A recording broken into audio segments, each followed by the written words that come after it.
Assalamualaikum warahmatullahi wabarakatuh. Selamat datang kembali di channel yang akan membedah dunia hingga ke inti.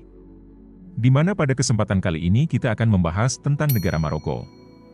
Maroko adalah negara yang kaya akan budaya, sejarah, dan keindahan alam yang terletak di Afrika Utara. Negara ini terkenal dengan keramahan penduduknya, arsitektur yang menakjubkan, dan masakan yang lezat.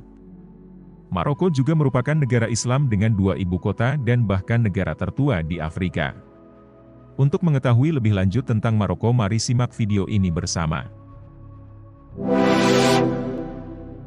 Maroko, negara yang terletak di Afrika Utara, terkenal dengan sejarah yang menarik.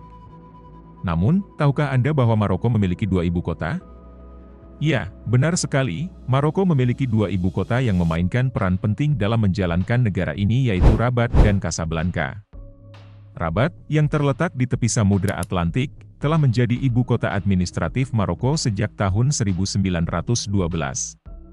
Kota ini adalah rumah bagi banyak lembaga pemerintahan penting, termasuk parlemen, istana kerajaan, dan kedutaan besar asing. Rabat juga merupakan pusat budaya yang semarak, dengan museum, galeri seni, dan situs bersejarah yang menarik untuk dijelajahi. Casablanca, kota terbesar di Maroko, adalah pusat ekonomi dan industrinya. Kota ini terkenal dengan pelabuhannya yang luas, kawasan keuangan modern, dan kehidupan malam yang semarak. Casablanca juga merupakan rumah bagi Masjid Hasan II, salah satu masjid terbesar di Afrika. Ada beberapa alasan mengapa Maroko memiliki 2 ibu kota. Yang pertama, Rabat telah lama menjadi pusat pemerintahan Maroko, sedangkan Casablanca berkembang pesat sebagai pusat ekonomi pada masa penjajahan Prancis. Kemudian adanya pembagian kekuasaan, memiliki 2 ibu kota membantu mendistribusikan kekuasaan dan pengaruh di seluruh negara.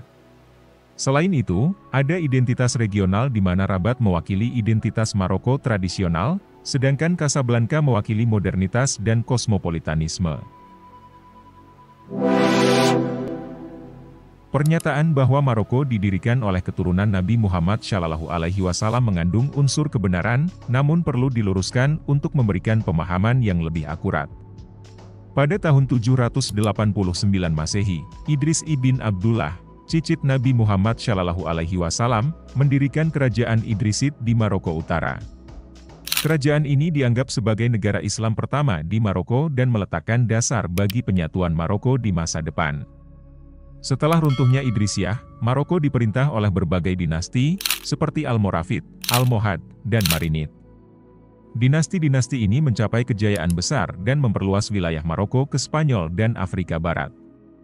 Sekarang Maroko dipimpin oleh Kerajaan Alaite, didirikan oleh Moulay Ismail pada tahun 1666 Masehi. Dinasti ini masih memerintah Maroko hingga saat ini. Di bawah Alaite, Maroko mengalami stabilitas dan kemakmuran, serta menjadi pusat budaya dan intelektual yang penting. Klaim keturunan Nabi Muhammad SAW telah memainkan peran penting dalam melegitimasi kekuasaan dinasti Idrisid dan Alaite. Hal ini membantu mereka mendapatkan dukungan dari rakyat dan memperkuat stabilitas politik. Keturunan Nabi Muhammad SAW juga memiliki makna religius yang mendalam bagi banyak orang Maroko. Hal ini menjadikan para raja sebagai pemimpin spiritual dan agama, selain peran politik mereka. Meskipun keturunan Nabi Muhammad SAW memainkan peran penting dalam sejarah dan budaya Maroko, penting untuk memahami kompleksitas topik ini dan menghormati berbagai perspektif. Selain itu, penting juga untuk memahami bahwa banyak faktor lain yang berkontribusi pada pendirian negara ini. The Atlas Lion atau Singa Atlas merupakan julukan negara Maroko.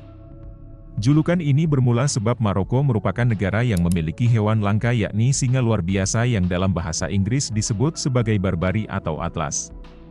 Hewan ini di masa lalu berkeliaran bebas di gurun dan pegunungan Afrika Utara, mulai dari Maroko hingga Mesir, jauh di utara kerabat sub-Sahara mereka. Singa ini merupakan salah satu dari spesies singa terbesar yang memiliki ukuran fantastis dan rambut surainya yang berwarna gelap dan menjadi satwa peliharaan para bangsawan Maroko dan negara-negara Afrika Utara lainnya. Sebagai informasi, singa berber terakhir yang sempat terekam di alam lepas sama sekali adalah pada tahun 1992 di Pegunungan Atlas. Sisa singa berber yang tersisa hanya mampu ditemui di kebun binatang dan sirkus. Singa berber sering diasumsikan sebagai subspesies singa terbesar dan terberat, dengan perkiraan berat dari jantan adalah 180-270 kg dan sebagai betina adalah 120-180 kg. Universitas Al-Qarawiyyin, yang terletak di kota Fez, Maroko, merupakan institusi pendidikan tinggi tertua di dunia yang masih beroperasi hingga saat ini. Didirikan pada tahun 859 Masehi oleh Fatimah Al-Fihri, seorang wanita visioner dan dermawan, universitas ini telah menjadi pusat pembelajaran dan peradaban selama lebih dari 11 abad. Didirikan pada masa kejayaan peradaban Islam, Al-Qarawiyyin memainkan peran penting dalam menyebarkan ilmu pengetahuan dan budaya Islam ke seluruh dunia. Universitas ini menarik para cendekiawan dan mahasiswa dari seluruh penjuru dunia, menjadikannya pusat intelektual dan pertukaran ide yang dinamis. Al-Qarawiyyin menawarkan berbagai macam mata pelajaran, termasuk teologi, hukum, kedokteran, astronomi, dan matematika. Universitas ini juga memiliki perpustakaan yang luas yang menyimpan koleksi buku dan manuskrip kuno yang tak ternilai. Meskipun didirikan pada abad pertengahan, Al-Qarawiyyin telah beradaptasi dengan zaman modern dan terus menjadi universitas terkemuka di Maroko. Universitas ini menawarkan berbagai program studi modern, termasuk sains, teknik, dan ilmu sosial. Al-Qarawiyyin tetap berkomitmen untuk melestarikan warisan budayanya dan memainkan peran penting dalam mempromosikan dialog antar budaya. Al-Qarawiyyin telah diakui oleh UNESCO sebagai situs warisan dunia karena nilai sejarah dan budayanya yang luar biasa. Di Maroko, menikmati hidangan lezat tidak hanya tentang rasa, tetapi juga tentang tradisi dan budaya. Sama seperti di Indonesia, makan di Maroko umumnya dilakukan dengan tangan, bukan dengan garpu atau sendok. Tradisi ini, yang dikenal sebagai makan dengan tangan kanan, atau besamel, merupakan bagian integral dari pengalaman kuliner Maroko dan menawarkan banyak manfaat. Makan dengan tangan telah menjadi kebiasaan di Maroko selama berabad-abad dan merupakan cara untuk menunjukkan rasa hormat terhadap tuan rumah dan makanan. Makan dengan tangan memungkinkan Anda untuk merasakan tekstur dan suhu makanan dengan lebih baik, sehingga meningkatkan kenikmatan rasa. Memperkuat koneksi sosial, makan bersama dengan tangan di piring komunal mendorong interaksi dan koneksi sosial antar orang. Menawarkan makanan kepada tamu dengan tangan adalah tanda keramahan dan keramahan di Maroko. Makan dengan tangan telah menjadi kebiasaan di Maroko selama berabad-abad dan merupakan cara untuk menunjukkan rasa hormat terhadap tuan rumah dan makanan. Marrakech, juga dikenal sebagai Kota Merah, adalah salah satu kota paling populer dan menarik di Maroko. Terletak di kaki pegunungan Atlas, Marrakech telah menjadi pusat perdagangan dan budaya selama berabad-abad. Kota ini terkenal dengan Medina abad pertengahan yang ramai, arsitektur yang menakjubkan, dan suasana yang semarak.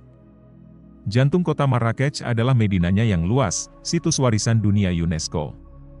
Medina adalah labirin lorong-lorong sempit, penuh dengan pasar yang semarak, masjid bersejarah, dan rumah-rumah tradisional. Pengunjung dapat menjelajahi Medina dengan berjalan kaki, bersepeda, atau dengan menunggang keledai. Waktu terbaik untuk mengunjungi Marrakech adalah pada musim semi, Maret-Mei, atau musim gugur, September-November, ketika cuacanya hangat dan cerah. Selain Kota Merah, Maroko memiliki Chefchaouen, yang dikenal sebagai Kota Biru, yang merupakan sebuah kota kecil yang indah di pegunungan Rif Maroko. Kota ini terkenal dengan rumah-rumah dan bangunannya yang dicat biru, yang memberikan pemandangan yang indah dan unik. Chefchaouen adalah tujuan wisata yang populer bagi pengunjung yang ingin merasakan budaya Maroko yang otentik dan menikmati keindahan alam yang menakjubkan.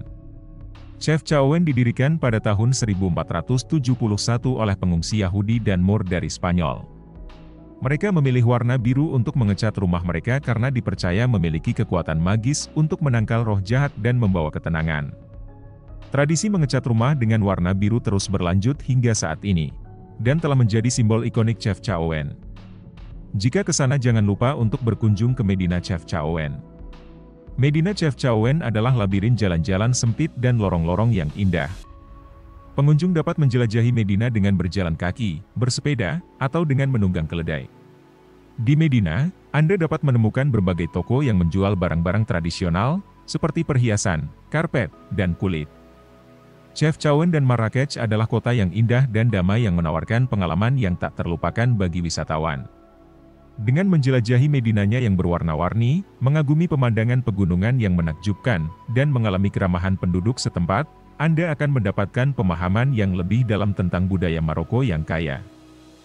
Itulah beberapa fakta menarik tentang Maroko. Semoga video ini bermanfaat bagi kita semua. Jangan lupa like, komen, dan subscribe channel ini agar tidak ketinggalan konten-konten menarik lainnya seputar fakta di dunia. Terima kasih banyak atas perhatiannya. Wassalamualaikum warahmatullahi wabarakatuh.